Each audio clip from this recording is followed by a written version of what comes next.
If I got Jesus, I got all that I could ever need. Take the Ya, hari ini tema firman Tuhan adalah rendah hati dan rela melayani. Ya, rendah hati dan rela melayani. Saudara, kalau kita bicara tentang rendah hati, itu lawan katanya apa? Rendah hati lawan katanya tinggi hati, kalau disingkat satu kata sombong, ya. Saya percaya tidak ada di antara kita hari ini yang sombong. Kenapa? Karena Tuhan menentang orang yang sombong, tetapi Dia mengasihi orang yang rendah hati. Nah, tema firman Tuhan adalah rendah hati dan rela melayani. Kita tidak akan pernah mungkin bisa rela melayani kalau tanpa disertai dengan kerendahan hati. Ya, kalau bicara tentang rendah hati ini memang agak-agak susah-susah gampang. Kenapa saudara? Karena ya semua manusia itu lahir sudah punya satu bakat, yaitu bakat sombong. Nggak usah takut-takut ngomong. Kita ini lahir sudah ada satu bakat, yaitu sombong. Akibat dosa, kita dikandung di dalam dosa dan semua orang yang lahir itu sudah punya bakat sombong. Nah saudara bayangkan kalau kita sombong, kita ini menjadi orang yang ditentang Tuhan loh. Padahal kita ke gereja, kita beribadah rindu supaya Tuhan apa? Menjawab doa kita, Tuhan memberkati kita. Tapi orang yang sombong itu ditentang Tuhan. Berarti bermusuhan dengan, nah bayangkan kalau kita jadi orang sombong, kita ini musuhnya Tuhan. Orang kok bermusuhan sama Tuhan, mana ada menangnya? Amin apa amin? Sekali aja dicabut nyawa sudah selesai. Ya, makanya kita nggak boleh sombong. Kita lahir dengan bakat sombong. Tetapi saudara, ketika kita mengenal Yesus, ya, saya yakin di sini semua dulu sombong. Minta ampun sombong-sombongnya. Iya Pak ya. Waktu belum mengenal Yesus. Tapi sekarang setelah kita mengenal Yesus, kita mengenal kebenaran, harusnya sudah tidak. Harusnya. Tapi pada Yesus kita yang terbesar. Bayangkan loh, di sorga aja masih kepengen kedudukan. Kita ini asal sudah masuk surga, puji Tuhan ya, nggak usah mau bersaing lagi di sorga. Ini murid-murid ikut Yesus tapi nggak ngerti. Mereka tuh tanya, Tuhan besok kita di sorga, siapa Tuhan di antara kamu? Barang siapa ingin menjadi besar di antara kamu, hendaklah ia menjadi pelayanmu. Dan barang siapa ingin menjadi yang terkemuka di antara kamu, hendaklah ia menjadi hambamu. Sama seperti anak manusia datang bukan untuk dilayani, melainkan untuk melayani dan untuk memberikan nyawanya menjadi tebusan bagi banyak orang. Jadi murid-murid ini ya apa ya, kalau orang Jawa bilang tuh kecele, ya malu. Mereka tanya, Tuhan nanti di sorga siapa yang lebih besar di antara kami? Tuhan bilang kalau kamu ingin jadi yang terbesar, kamu harus jadi pelayan di antara sesamamu. Kalau kamu ingin jadi yang termulia, maka kamu akan harus menjadi pelayan dari orang lain. Makanya melayani Tuhan itu tidak gampang. Kita harus memiliki kerendahan hati dulu. Nah kalau kita tahu bahwa kita semua ini terlahir dari sombong, bagaimana kita menuju kepada orang yang rendah hati itu? Susah, orang nikah sombong tuh kadang berantem. Kamu itu ya belum tahu ya. Nggak usah angkat tangan. Di dalam hati saja. Ya, sangat berbahaya ketika kita ini belum dibentuk Tuhan, belum diproses Tuhan. Makanya penting orang yang naik di atas mimbar harus orang yang sudah diproses Tuhan. Kalau belum diproses kita doakan supaya diproses. Amin yang kenceng. Kenapa saudara? Karena proses ujian membuat orang tuh rendah hati. Orang kalau belum diproses, dia sombong saudara. Bahkan di dalam pelayanan merasa diri itu wah udah dia di atas segala-galanya. Padahal nggak ada apa-apanya. Dan orang kalau sudah merasa diri di atas tuh padahal biasanya itu yang paling kosong. Karena ada pepatah bilang tong kosong berbunyi nyaring. Tapi kita belajar dari padi, semakin berisi semakin merunduk. Kenapa perlu kita diproses? Karena proses ujian hidup atas seseorang itu membuat dia rendah hati. Makanya Tuhan itu selalu mengizinkan proses persoalan. Rasul Paulus dulu semua orang yang dipanggil itu sombong. Tapi ketika dihormati sedikit udah, ya saya banyak yang mau undang dari daerah. Bu kami mau undang ibu pelayanan, maaf mau tanya standar PK ibu berapa? Saya bilang kalau saya pakai standar PK maka pengurapan saya dicabut sama Tuhan. Nggak ada standar. Untuk pesawatnya ibu mau yang apa? Saya bilang batik aja. Nggak mau Garuda, nggak usah buang-buang uang. Sama aja nyampenya naik batik, naik Garuda. Sama, bukan berarti naik Garuda nggak mati saudara. Terus naik batik harus jatuh, enggak. Ya, saya bilang kalau bisa dikurang-kurangi, kurangi aja budgetnya naik batik. Ya kalau saya masih bisa naik mobil, saya naik mobil nggak apa-apa. Hotelnya Bu, tidak ada standar. Yang penting ya ada sarapan lah ya, biar saya juga pelayanan udah lapar. Karena kalau nggak dikasih ada sarapan, saya nggak bisa makan, nanti pelayanan juga rempong saudara. Oh gitu ya Bu ya. Yang panitia di Palu kemarin, soalnya ada Bu, hamba Tuhan kita undang, standar PK sekian, hotel harus yang ada gym, harus yang ada kolam renang. Itu menilai hidup kita. Makanya saya bilang kalau kita ini cuma munafik, mau naik turun mimbar, cuma mau gaya-gaya, nggak usah pelayanan. Ngapain? Mending saudara cari di luar saja. Di sana banyak yang kayak begitu. Hidup kita ini saudara yang Tuhan lihat hidup kita. Jangan sampai ya kita ini ngomong pelayanan tapi kita masih di dalam kesombongan. Ya Tuhan itu membenci orang yang sombong tetapi dia meninggikan orang yang rendah hati. Firman ini berkata Yesus bilang, ya kalau orang-orang di dunia itu, mereka itu berkata siapa yang tertinggi itu berarti yang termulia, yang terbesar. Tapi tidak demikian dengan kamu. Barang siapa ingin menjadi besar, di antara kamu hendaklah ia menjadi pelayan. Coba kalau prinsip ini kita pegang dalam rumah tangga, istri, kalau engkau mau dihargai, jadilah pelayan suamimu. Amin ibu-ibu. Aminnya tolong yang rela. Ya, kita harus menjadi pelayan suami kita.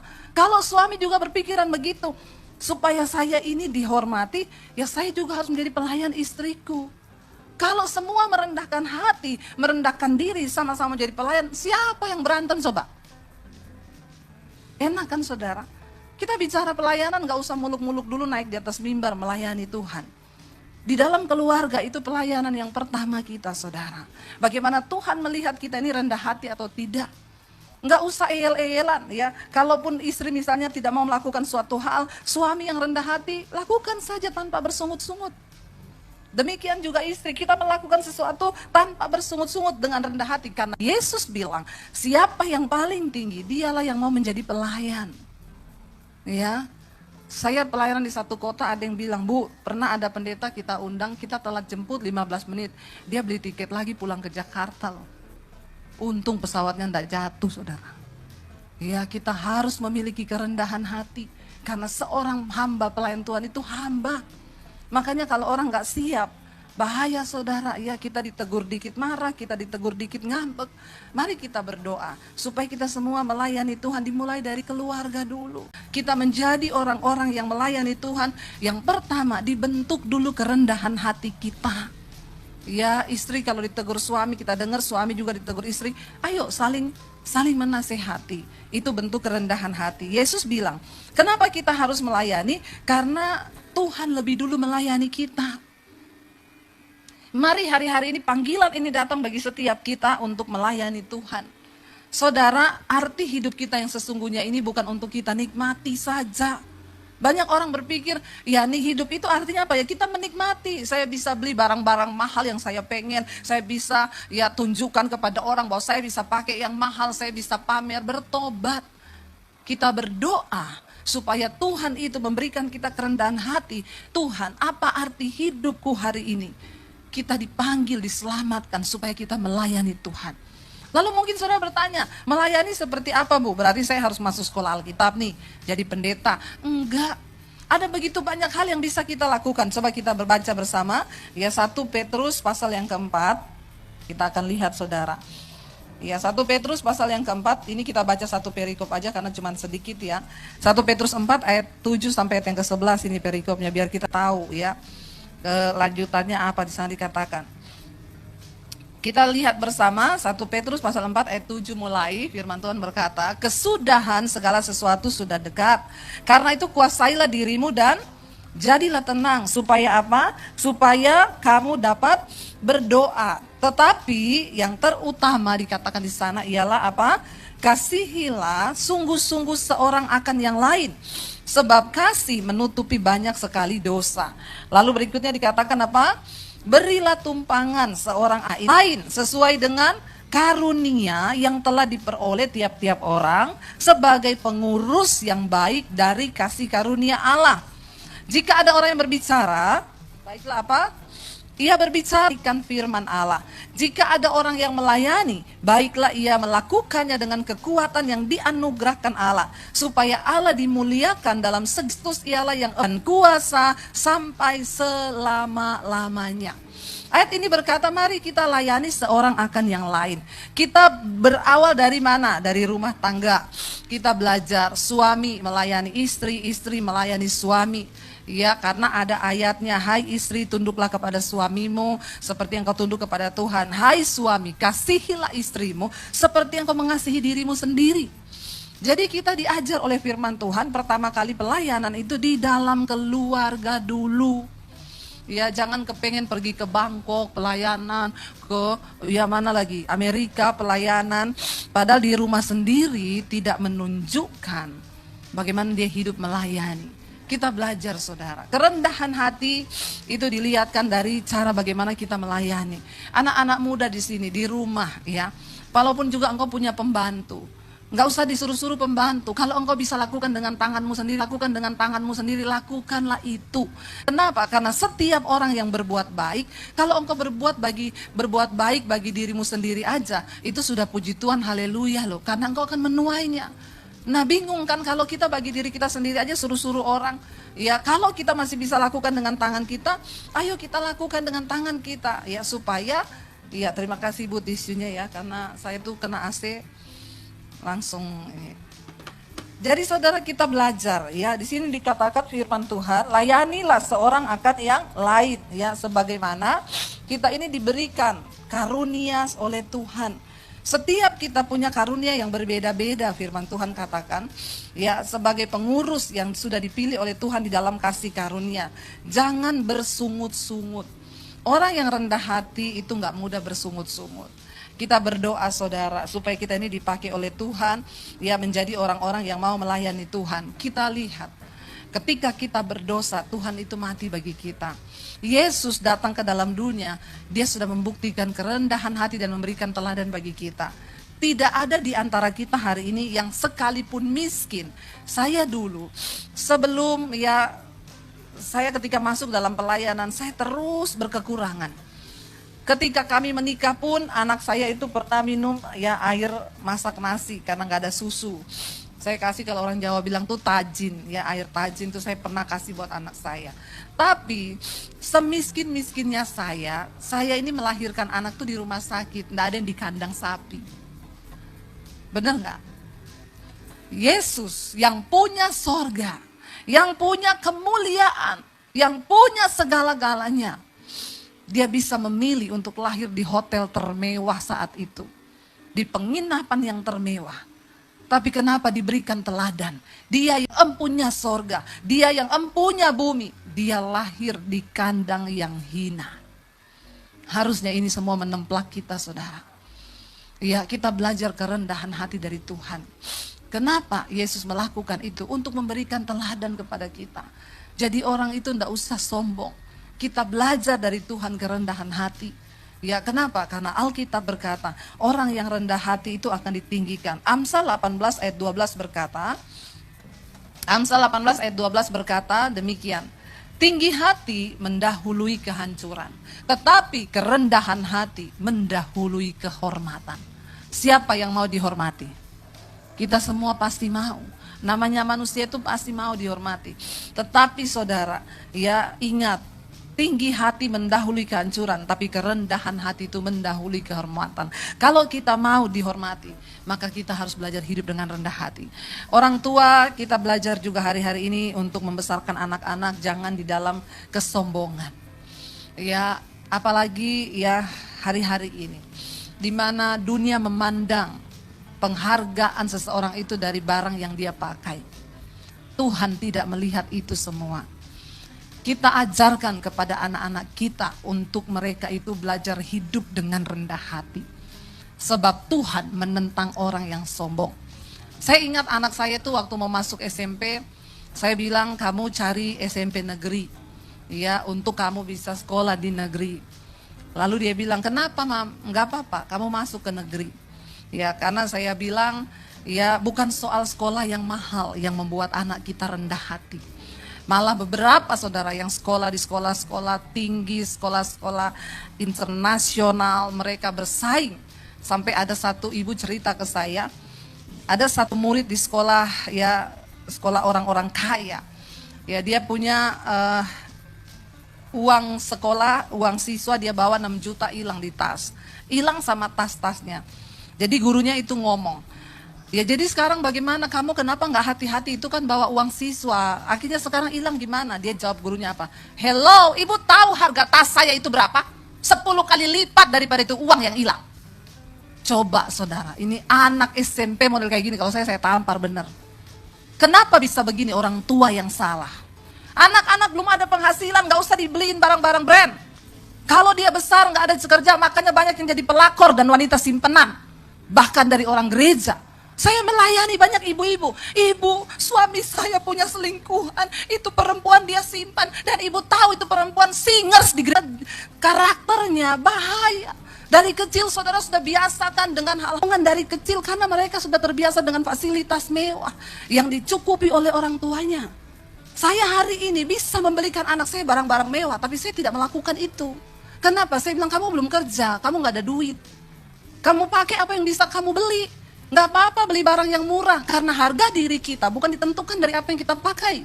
Tapi waktu engkau ada Kristus, karaktermu dibentuk di dalam Tuhan, itu cukup. Saya bilang waktu anak saya masuk SMP, kamu masuk sekolah negeri. Terus saya sekolah diantar gak mam? Enggak, naik angkot. Serius mam? Serius. Biar dia belajar susah. Karena proses hidup akan membuat mereka rendah hati. Lalu dia bilang lah, terus aku naik angkot, aku pusing loh. Kalau naik angkot terus pusing loh mam, gak apa-apa belajar. Iya kamu belajar, kan keluar sedikit naik gojek dulu sampai di depan, naik angkot sampai di sekolah, pulang juga begitu. Dia pulang hari pertama, pusing kan, ini mau muntah. Baru hari pertama jalani aja dulu. Saya bisa antar gak? Bisa. Saya kasihan gak sama anak saya? Kasihan. Tapi dia harus melewati itu. Supaya dia tidak jadi anak-anak gampang. Karena sekarang banyak orang tua yang menjadikan generasinya menjadi anak-anak gampang. Sudah tidak dididik firman, semuanya dibolehin, dikasih semua. Mau jadi apa generasi Kristen saudara. Akhirnya dia sekolah saudara, 1-2 hari, 1 minggu masih bersungut-sungut pulang, panas. Saya bilang gak apa-apa. 1 bulan sudah gak ada sungut-sungut. Karena sesuatu yang diulangi selama 21 hari itu menjadi kebiasaan kan. Biar dia lewati, akhirnya dia lewati saudara. Ya cuma 1 kali kita ke gereja naik mobil pribadi, dia duduk miring. Saya tanya kenapa, kalau duduk lurus pusing. Dulu dia bilang naik angkot duduk miring pusing. Tapi sekarang dia duduk di mobil pribadi duduk miring. Karena kalau duduk lurus pusing berarti sudah terbiasa susah. Ya enggak apa-apa. Jangan engkau terlalu mengasihani anakmu sampai engkau lupa membentuk karakternya saudara. Kenapa? Tuhan bilang dia mengasihi orang yang rendah hati. Tetapi dia menentang orang-orang yang congkak dan sombong. Bayangkan kalau anak kita sudah ditentang Tuhan dari masih kecil. Karena dia dibesarkan dengan kesombongan. Saudara, kita berdoa, minta kepada Tuhan. Makanya tidak sedikit ya anak-anak Kristen yang rusak karakternya. Kenapa? Akibat didikan orang tua yang salah. Ya, saya bertamu ke satu rumah wakil gembala. Anaknya sekolah di international school. Ya, pulang sekolah dia teriak sama susternya. Suster, bawa tas saya tuh di mobil. Jadi saya ini spontan kan. Saya ngomong, kamu kan udah gede bisa bawa sendiri kan tasnya, kenapa suruh suster? Dia lewatin saya sambil ngomong, kepo. Anak wakil gembala. Maaf saudara, saya bertamu ke rumah Pak Haji. Anaknya pulang dari sekolah, masuk rumah, Assalamualaikum. Pak Hajinya jawab, Waalaikumsalam warahmatullahi wabarakatuh. Dia lewatin saya sama suami, salaman, dicium tangannya. Sorry. Kita melihat didikan yang seperti apa. Ayo kita bertobat. Ajari anak-anakmu, jangan akhirnya anak dengan orang tua udah sama. Saling pamer, saling membanggakan sesuatu yang maaf saudara. Ya kadang-kadang kita melihat orang Kristen ini benar-benar ya keluar dari jalur firman Tuhan. Gak apa-apa, masih ada waktu untuk bertobat. Bagaimana kita bisa melayani Tuhan? Ya dengan sungguh-sungguh, hanya ketika kita ini mau dibentuk oleh Tuhan. Waktu kita sudah dibentuk, saya tuh bersyukur. Saya pertama kali datang di Jakarta, saudara, tidak langsung dipakai jadi pendeta. Dari Solo saya ini sudah hamba Tuhan, saya khotbah kemana-mana setiap hari Minggu. Ketika datang di Jakarta, saya berharap langsung bisa keterima lah jadi hamba Tuhan, jadi pengkhotbah. Ternyata semua pintu tertutup. Orang-orang yang kami andalkan, orang-orang yang bisa buka pintu, semua tutup pintu pelayanan, gak ada yang terbuka. Sampai akhirnya satu saat saya datang ke satu gereja dengan suami, dibuka di situ audisi, pendaftaran untuk singers dan pemusik. Saya bilang sama suami, kerinduan saya hanya melayani Tuhan. Ayo kita ikut audisi itu. Suami saya bilang, kalau saya bisa pemusik lah, kamu pengkhotbah, ndak ada dibuka audisi pengkhotbah. Saya bilang, saya mau jadi singers aja, lumayan lah suara saya nggak false, tapi masih lumayan. Dia bilang, ya udah nggak apa-apa kamu jadi singers, ndak apa-apa, saya cuma mau melayani Tuhan. Saya ndak bisa nganggur karena dari awal tuh saya melayani Tuhan. Akhirnya kita ikut audisi, ditanya, suaminya audisi piano ya, iya, ini istrinya, iya. Mau apa? Singers. Ya udah coba suaminya main, istrinya nyanyi. Aduh, sudah dipersiapkan dari rumah saudara. Saya sudah beri yang terbaik ini benar-benar. Saya nyanyi waktu itu suami saya main. Ya, saya nyanyi. Kalau ku hidup bagimu. Udah niru Sari persis loh. Hatiku tetap menyembahmu. Sampai cengkoannya saya ikut. Dunia tak bisa menjauhkanku dari kasihmu. Persis kan? Persis banget loh. Saya merasa sih persis. Nggak tahu kalau orang yang menilai ya. Soalnya itu cengkoannya udah dari kasihmu. Ya. Sana Sari Simorangkir, saya si Cangkir lah. Saudara tahu hasilnya? Nggak lulus. Mungkin saking terlalu bagus kita berdua ini. Jadi nggak lulus. Saya pulang waktu itu kecewa loh. Tuhan, saya ini sudah menurunkan diri dari pengkhotbah jadi singers. Lah kok nggak diterima? Saya tuh salah apa Tuhan? Tuhan tuh jawab saya dengan satu ayat. Di dalam rumah yang besar terdapat banyak perabot. Ya, dan perabot-perabot itu sudah ada tujuannya Tuhan. Barang siapa yang menyucikan dirinya dari hal-hal yang jahat, dia akan dipandang layak, disediakan untuk tujuan yang mulia. Lalu saya cuma mengimani saja, ya udahlah Tuhan, ya saya percayalah satu saat saya pasti akan diterima. Tiba-tiba cabang dari gereja itu, suami saya kenal salah satu pemain musiknya. Dia bilang suami saya, kamu besok minggu ada pelayanan nggak? Enggak, gantiin saya ya di cabang gereja ini. Suami saya bilang, tapi dulu saya audisi di pusatnya nggak lulus. Oh nggak apa-apa, kan cuma nggak usah audisi, cuma cadangan. Dia ada pelayanan lain kali. Ya udah akhirnya suami saya gantiin. Waktu digantiin di sana, saya juga datang saudara. Saya duduk sebagai jemaat. Lalu ya koordinatornya bilang, Pak, Bapak main piano saya merinding loh. Nggak tahu maksudnya merinding itu apa. Karena orang lihat setan juga merinding ya. Dia bilang, itu beda loh Pak. Jadi kalau Bapak belum ada pelayanan, Bapak bisa pelayanan di sini aja tiap minggu ya. Akhirnya kami setiap minggu di situ. Ya, lalu saya ditanya, ibu punya talenta apa? Saya bilang talenta saya sih banyak ya, tapi kayaknya nggak tahu nih Tuhan mau apa di sini. Ibu bisa nyanyi? Saya bilang ya pas-pasan sih, nggak false. Bagus juga nggak, karena audisi pernah nggak lulus. Ya udah coba aja. Tapi kita ditempatkan di situ pelayanan di doa pagi. Jadi nggak make up, nggak dandan. Kalau sekarang kan enak ya, mereka bisa punya seragam ya. Kita army semua gitu ya. Kalau ada gereja-gereja tertentu itu harus pakai high heel 14 cm. Ya, di sini untung tidak ya. Takutnya aja kalau jatuh gitu ya. Nanti janjian stockingnya warna apa, stocking hitam atau putih, atau yang dol-dol itu bloces. Atau stocking loreng. Ada saudara yang begitu soalnya ya, sudah kebangetan sih. Nah kita ditaruh di doa pagi. Di doa pagi itu pelayan kan tidak dapat amplop. Subhanallah. Tapi saya bersyukur Tuhan membentuk kami. 1 tahun pertama di Jakarta tidak ada pelayanan. Ya pelayanannya itu 4:30, jam 4 berangkat dari rumah, 4:30 udah doa pagi. Nggak ada yang puji, nggak ada yang lihat, ya kita setia aja. Saya bersyukur saya dibentuk Tuhan di sana. Sampai akhirnya koordinatornya dan jemaat beberapa ngomong, Ibu Debbie kalau WL bagus loh, kenapa nggak dinaikin di umum? Lalu saudara, tadinya ada WL yang sering dijadwal di doa pagi, dia nggak pernah bisa kalau doa pagi, jadi dia suruh saya gantiin terus. Bu, besok jadwal saya doa pagi, tapi kalau di umum dia nggak pernah suruh saya gantiin. Itu yang saya bingung. Tapi doa pagi tiap hari gantiin dia, tapi saya jalanin aja. Nah ketika jemaat bilang, dia mulai dengar kali ada yang ngomong saya naik di umum, dia datangi saya loh. Saya dengar kamu mau naik WL di umum. Orang baru sadar diri mulai dari bawah. Di gereja loh. Saya cuma bilang gini, saya disuruh pelayanan apa aja mau. Iya, kolektor dulu. Saya bilang jangankan kolektor, suruh ngepel aja saya mau. Iya, mending gitu. Lihat saudara, orang-orang model begini di dalam pelayanan sampai saat sekarang saya lihat hidupnya tuh nggak berubah. Puluhan tahun tidak ada perubahan. Kenapa? Melayani Tuhan tapi hidup dalam kesombongan. Ya, lalu ketika satu kali saya pelayanan di satu gereja, dia ada di situ jadi singers. Lalu saya salaman sama dia. Dia bilang, ih luar biasa yang dipakai Tuhan. Saya bilang, iya orang baru harus mulai dari bawah. Jangan main-main dengan Tuhan. Kita berurusan dengan Tuhan pribadi-pribadi. Sebab firman Tuhan berkata, saudara, jangan kita tinggi hati. Orang tinggi hati itu direndahkan. Satu kali saya cerita pengalaman saya, masih ada 3 menit.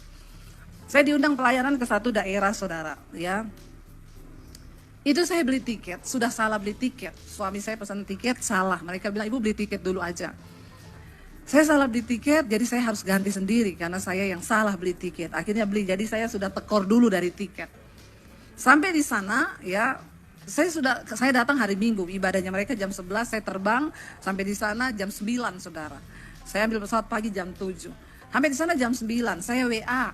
Gembalanya, Pak, saya sudah di bandara. Itu enggak dibalas-balas. Sampai saya itu 1 jam lebih nunggu, ya panas bandaranya, di bandara kecil nggak ada AC. Dia tuh cuma ngomong gini, ibu kalau kita pelayanan ya di gereja besar, pesawat belum landing itu orangnya sudah di bandara. Ya bahkan kadang ada yang suruh pakai protokoler, jadi kita dijemput turun dari pesawat itu kadang-kadang seperti itu. Itu juga kadang merusak kalau orang belum siap dibentuk, itu jadi sombong saudara. Nah ini saudara saya sudah sampai, nggak ada yang jemput. Saya tanya, udah di mana? Oh ya ibu tunggu aja, ibu keluar di depan bandara situ. Itu ada ATM BCA kan, ibu tunggu saja di situ ya. Haleluya. Saya itu mengelus dada. Saya waktu itu ngajak mami saya. Ya udahlah saya keluar sampai di situ. Berdiri kan, saya pikir kalau disuruh begitu kan berarti dia udah deket nih. Jam 5 menit lagi pasti datang lah mobilnya ya.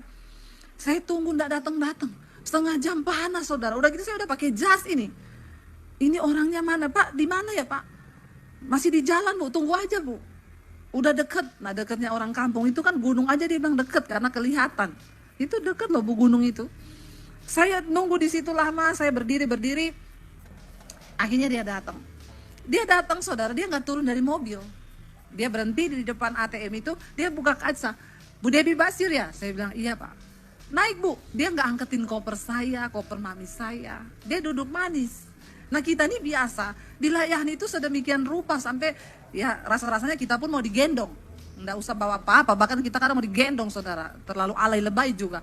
Nah waktu itu naik Bu. Saya lihat ini saya bawa koper 2 sama mami saya. Oh iya Pak, bentar ya Pak. Saya angkat koper saudara sama mami saya. Pak tolong buka bagasinya Pak. Dia nggak turun. Sudah Bu, buka aja tarik. Saya tarik saudara, saya masukin tas saya tutup, saya duduk di mobil, saya bilang, sudah Pak, tarik Bang. Kan ini kayak naik angkot kita. Ya kayak naik bus saudara, angkat-angkat sendiri, pokoknya menderita sendiri.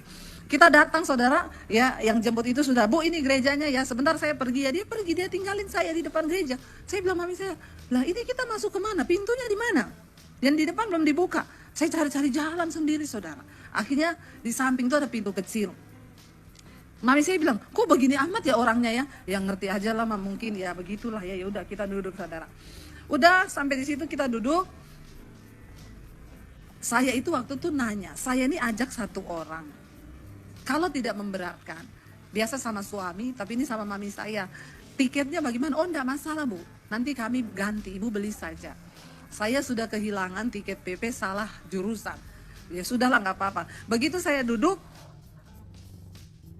yang undang saya itu datang, Ibu,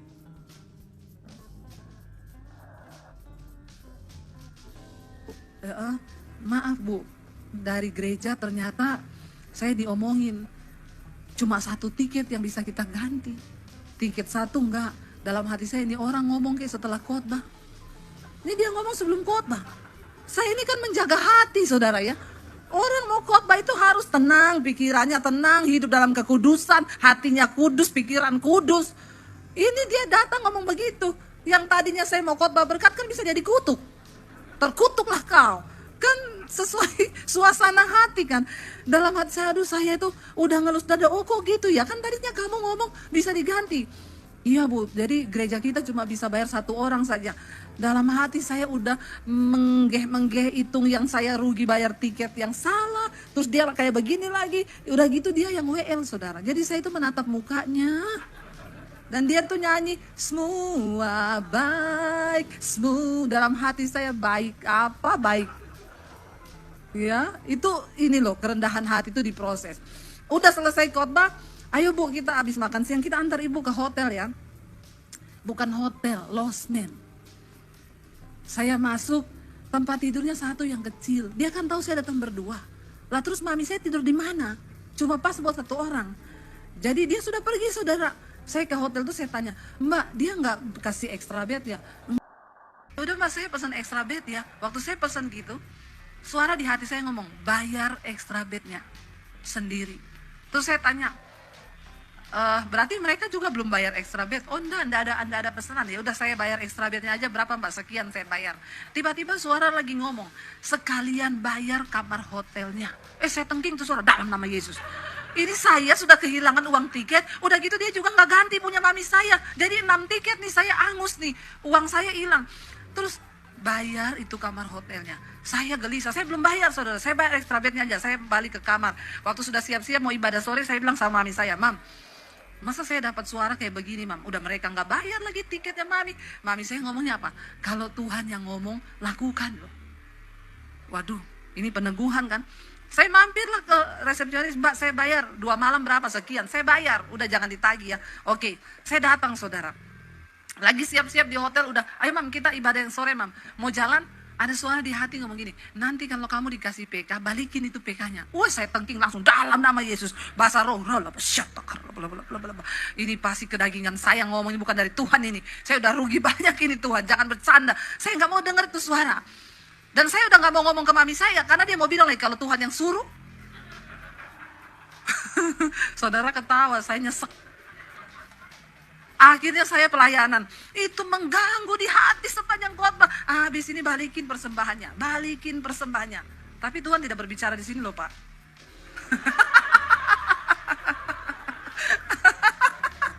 Ya, kata Pak Kondot kalau di sini sistemnya transfer, bukan dikasih amplop. Lalu saya tengking-tengking itu, saya sudah tidak nyaman nih khotbah saudara, hilang konsentrasi saya. Begitu selesai khotbah, dia kasih amplop, Bu ini uang tiket sama uang persembahannya. Saya pegang lumayan nih kan saya sudah kehilangan tiket. Dari ketebalannya saya tahu, nggak usah bohong lah ya. Kita tuh semua tahu lah kalau duit, orang buta aja ngerti uang kok, apalagi kita yang sehat. Tuhan ngomong, masukin ke kotak persembahan. Saya tengking, dalam nama Yesus. Please Tuhan, please, masukin. Saya tarik napas panjang di situ. Tuhan, please Tuhan, masukin. Dengan berat hati loh, bukan dengan sukarela. Orang itu kalau beri yang terbaik masih senang, itu belum yang terbaik. Karena pemberian yang terbaik itu pasti dengan air mata, korban, benar nggak? Lalu saya berdiri, saya bawa amplopnya, dalam nama Tuhan Yesus, saya masukin ke kotak persembahan. Habis itu saya duduk, tarik napas panjang saya. Ini namanya tombok pelayanan. Akhirnya kami pulang, saudara, besoknya mereka, terima kasih loh Bu, hotel dibayari, PK dibalik. Seneng lu. Saya lemes. Saya naik di pesawat. Waktu di pesawat itu saya duduk lihat-lihat awan, masih dengan hati yang menyesal. Saya lihat awan di pesawat, Tuhan tuh ajaib. Tiba-tiba ada suara yang ngomong begini, kamu tahu nggak, kamu datang ke sini itu bukan melayani, tapi aku yang sedang melayani kamu. Kamu harus belajar tentang kerendahan hati. Saya menangis di pesawat itu, air mata saya bercucuran, saya menyembah Tuhan. Saya bilang, yes Tuhan, hidupku adalah penyembahanku. Saya mau belajar menaruh semua hak-hak saya. Saudara, sebagai pelayan Tuhan, sebagai orang-orang yang sudah dipanggil Tuhan, saya undang para imam musik. Mari kita belajar. hidup di dalam kerendahan hati. Kita belajar taat kepada suara Tuhan, dimulai dari rumah tangga kita sendiri.